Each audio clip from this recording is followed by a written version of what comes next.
Здравствуйте, дорогие пятиклассники! Я рада новой встрече с вами. Надеюсь, вы в хорошем настроении и готовы работать. На прошлом уроке мы научились различать одушевленные и неодушевленные имена существительные и правильно писать собственные и нарицательные. Пользуясь этими знаниями, распределите данные слова на две группы.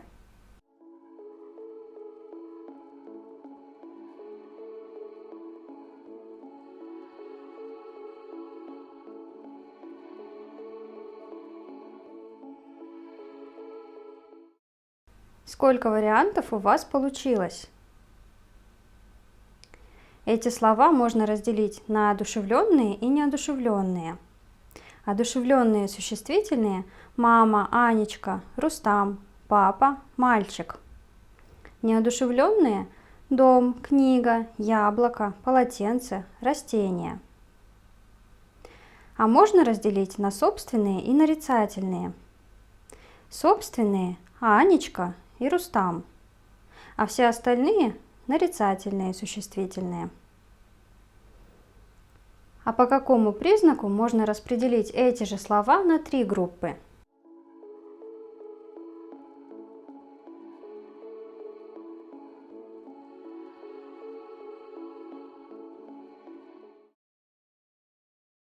По их принадлежности к роду. К мужскому роду относятся Рустам, дом, папа, мальчик. К женскому – мама, Анечка, книга. К среднему роду – яблоко, полотенце, растение. Тема нашего урока сегодня – род и склонение имен существительных. И в ходе урока мы ответим на следующие вопросы. Почему важно уметь определять род имен существительных? Как склонение имен существительных связано с их правописанием? И как выглядели жилища древних кыргызов?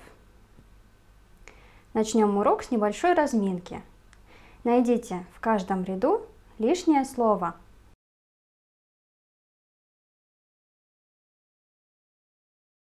Лишнее слово «свет», потому что это существительное мужского рода, а остальные – женского.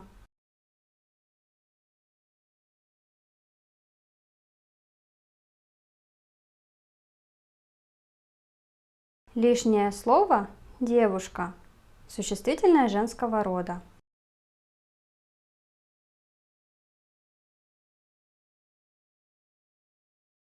Лишнее слово «мышь», существительное женского рода.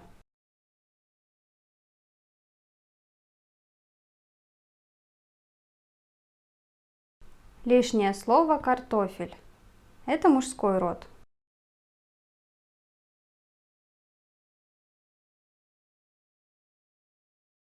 Лишнее слово «кофе», мужского рода.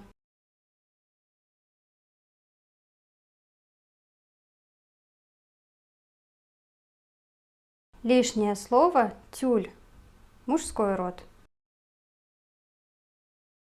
Надеюсь, вы ответили верно. По каким признакам вы определили род этих слов? Мы помним, что большинство существительных на «а», «я» относятся к женскому роду – трава, тетя, фамилия. И только некоторые из них – к мужскому – дедушка, дядя. К мужскому роду относятся существительные с основой на твердый или мягкий согласный с нулевым окончанием. Свет, конь, стол, фонарь. К женскому роду некоторые существительные с основой на мягкий согласный, на ж, ш и нулевым окончанием. Степь, мышь, рожь, дочь. Обычно к среднему роду относятся существительные, оканчивающиеся на о и е. Дерево, поле, солнце. Но, например, слово кофе оканчивается на е, но относится к мужскому роду. Слово домище тоже оканчивается на е. К какому роду мы его отнесем?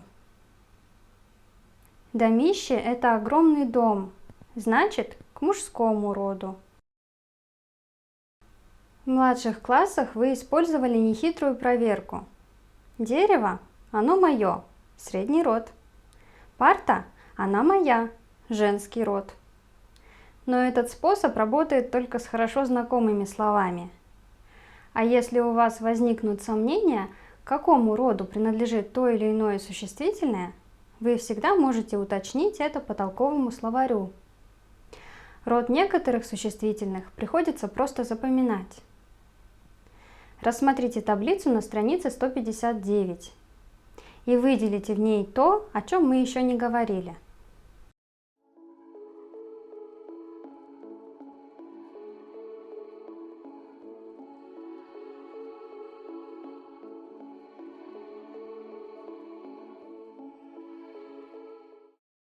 Какая информация оказалась для вас новой? Что удивило? Запомните, слово «дитя» относится к среднему роду. Озорное дитя, дитя уснуло. Мы привыкли, что все имена существительные относятся к одному из трех родов. Это их постоянный морфологический признак. Но есть особая группа слов общего рода, которые можно отнести либо к женскому, либо к мужскому роду, в зависимости от пола, обозначаемого ими лица. Определить род таких слов помогают прилагательные и глаголы, связанные с этими именами существительными. Например, «Наш Мишка такой сладкоежка». «Какая же ты умница», — сказала мама дочке. Имена существительные общего рода с окончаниями «а», «я» придают слову эмоциональную окраску или называют род занятий этих лиц. Например, умница, староста. Угадайте, какое слово пропущено в стихотворении.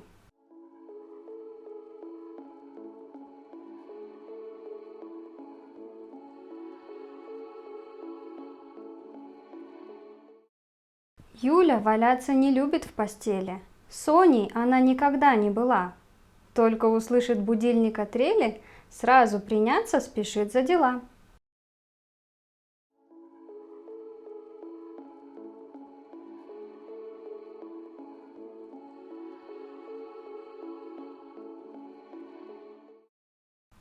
Затеял чистюля енот постирушку, воды натаскал из речушки в кадушку, чтоб выстирать чисто до блеска и лоска рубашку, носки и штанишки в полоску.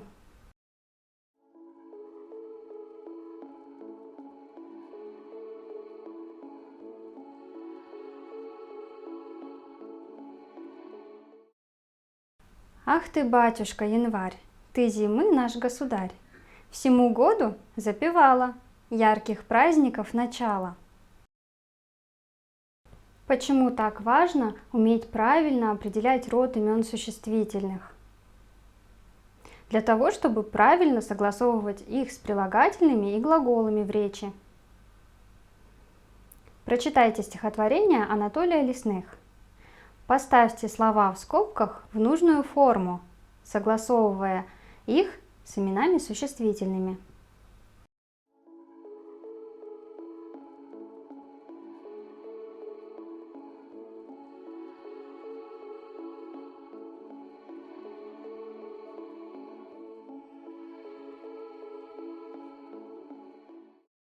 Как бы жизнь ни летела, дней своих не жалей. Делай доброе дело ради счастья людей, чтобы сердце горело, а не тлело во мгле. Делай доброе дело всем живым на земле. Как вы определили, в какую форму нужно поставить слово? Жизнь что делала? Летела. Женский род. Дело среднего рода. Дело какое? Доброе. Сердце среднего рода. Сердце что делало? Горело, тлело. Как вы понимаете, это стихотворение. Какое противопоставление использует поэт? Чтобы сердце горело, а не тлело во мгле. Что значит в данном стихотворении «тлеть во мгле»? Какое выражение можно назвать синонимичным этому? Биться не в полную силу, жить без радости или дымиться в темноте. Какой совет дает нам поэт? Жить так, чтобы сердце горело. Это значит жить, не жалея своих сил, совершать добрые поступки ради счастья других людей, чтобы в сердце горел огонь добра. При помощи чего еще связаны между собой слова в этом стихотворении? При помощи окончаний. Не жалей чего? Дней. Ради чего? Счастья. Слова связываются в словосочетании и предложении, изменяя свою форму. Изменяется их падеж. Для каждого падежа характерны свои окончания. Как называется такое изменение? В русском языке имена существительные изменяются по падежам и числам. Такое изменение называется склонением. При этом в словах изменяется окончание. Определить падеж помогают вопросы. В русском языке 6 падежей. В именительном падеже существительные отвечают на вопросы «кто», «что». Родительный падеж «кого», «чего». Дательный падеж «кому», «чему». Винительный падеж «кого», «что». Творительный падеж «кем», «чем». Предложный падеж «о ком», «о чем». Все падежи, кроме именительного, являются косвенными.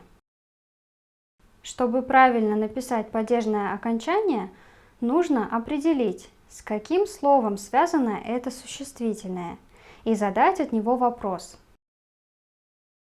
Склонением мы называем не только изменения существительных по падежам и числам, но и группы существительных, которые имеют одинаковые падежные окончания, то есть склоняются одинаково. Восстановите таблицу склонения имен существительных, добавив недостающую информацию.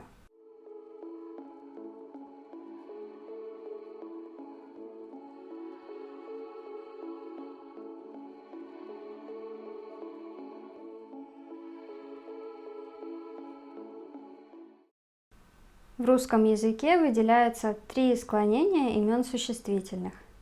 К первому склонению относятся существительные мужского и женского рода с окончаниями «а» и «я». Дядя, зима, земля.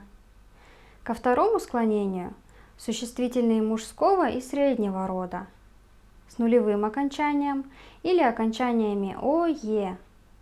Дождь, поле, окно. К третьему склонению существительные женского рода с нулевым окончанием, а снова оканчивается на согласный с мягким знаком на конце. Рожь, степь. Особую группу составляют существительные на ия, и, ие мужского, женского и среднего рода. Станция, гербарий, сочинение. В русском языке тип склонения определяется по начальной форме имени существительного. У существительных, имеющих только форму множественного числа, склонение не определяется. Например, сани, ножницы, ворота. Знание типа склонения помогает нам правильно писать безударные окончания существительных. Особую трудность вызывают окончания существительных в родительном, дательном и предложном падежах. Остановимся на них. Вспомним, в каких случаях нужно писать «и», а в каких «е». У существительных первого склонения в родительном падеже окончание «и» или «ы». В дательном падеже «е» и в предложенном «е». У существительных второго склонения в предложенном падеже окончание «е». У существительных третьего склонения в родительном, дательном и предложенном падежах окончание «и». У существительных на «ия» в родительном, дательном и предложенном падежах окончание «и».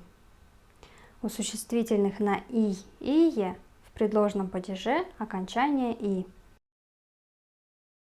Дополните эту таблицу примерами, используя слова гардероб, кресло, ложа, сцена, роль, декорация, сценарий, представление.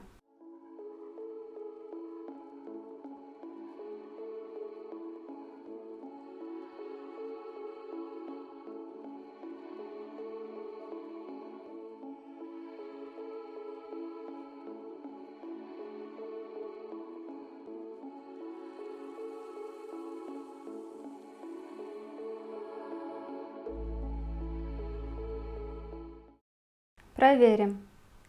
Из ложи, со сцены, к ложе, к сцене, в ложе, на сцене, в гардеробе, из роли, к роли, в роли, для декорации, по декорации, в декорации, в сценарии, о представлении. Потренируемся. Выполним упражнение 287.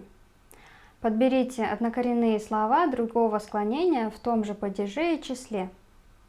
Например, на броши третье склонение предложенный падеж, окончание «и». На брошке первое склонение предложенный падеж, окончание «е».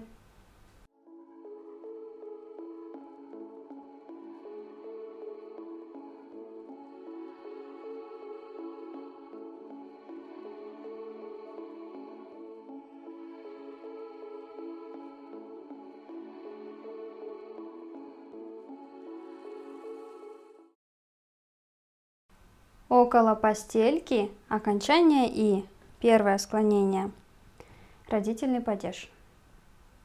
Около постели окончание «и», третье склонение, родительный падеж. А медали третье склонение, предложенный падеж, окончание «и». А медальки первое склонение, окончание «е». К дочке первое склонение, дательный падеж, окончание «е». К дочери третье склонение, окончание «и». По тетрадке первое склонение, дательный падеж, окончание «е». По тетради третье склонение, окончание «и». А лошади третье склонение, предложенный падеж, окончание «и». А лошадке первое склонение, окончание «е». В моркови третье склонение, предложенный падеж, окончание «и». В морковке первое склонение, окончание «е». Мы живем в Кыргызстане, и одним из символов нашей страны является юрта, дом, который всегда с тобой. А только ли в юртах жили предки кыргызов? Прочитаем о том, какими были традиционные дома древних кыргызов. Согласуйте слова в скобках с другими словами в предложении. Определите их род и падеж.